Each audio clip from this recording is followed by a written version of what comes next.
Hi, Loic Fontaine again, showing you how to use the particle system in Toon Boom Harmony 12.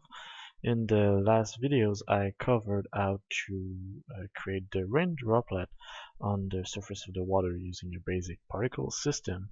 And now I'm gonna cover how to do the falling rain on top here using a gravity-based particle system. Uh, so here I have the default gravity-based particle system that I renamed Rain for.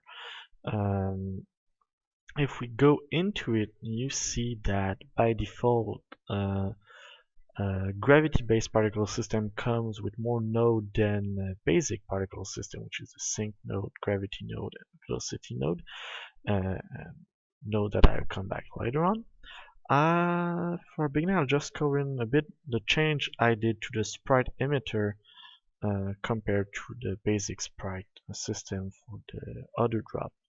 If we enable the sprite emitter here, we see here that in my 3D region, note that I use a 3D region for the rain instead of a planar region that we have a box with a bit more depth in it to create more variance in the sprite emitter. So notice that here in my 3D region, I have all my particle generated. I use rendering strategy use particle type because if we go into the drawing here,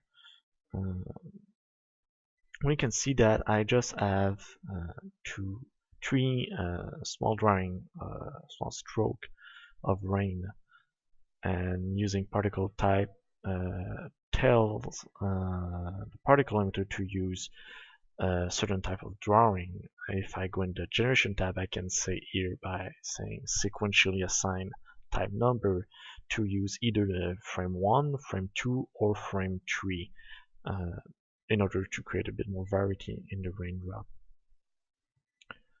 I set 200 raindrop per frame since it's rain is far and we need a lot of it. 80% generation, but that's the same thing as in the particle over the sea. And size over age 0.2, still a high quality blur. This is pretty much it as in terms of the sprite itself that are emitted. If we jump to the node that is most interesting, let's jump into the velocity node, which is a new node that we haven't seen yet.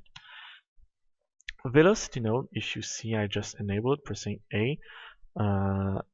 What it does is that it set an initial speed to each particle that is generated. Right now trigger is on, and I say to go random in all direction 2D. There's other variable that you can choose.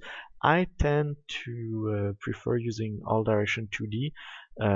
I feel it gives a better result, especially because you can control in which axis the velocity is spread out at the beginning. I choose all axes to have the particle evenly spread, and you can set their speed. So here I have a minimum speed and a maximum speed.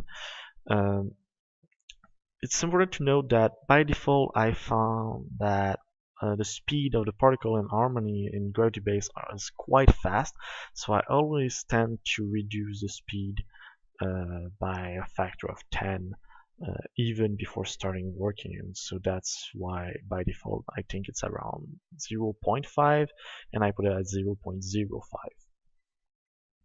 And this will allow the particle to have a bit more variety in it because they all have different speed when the gravity is applied.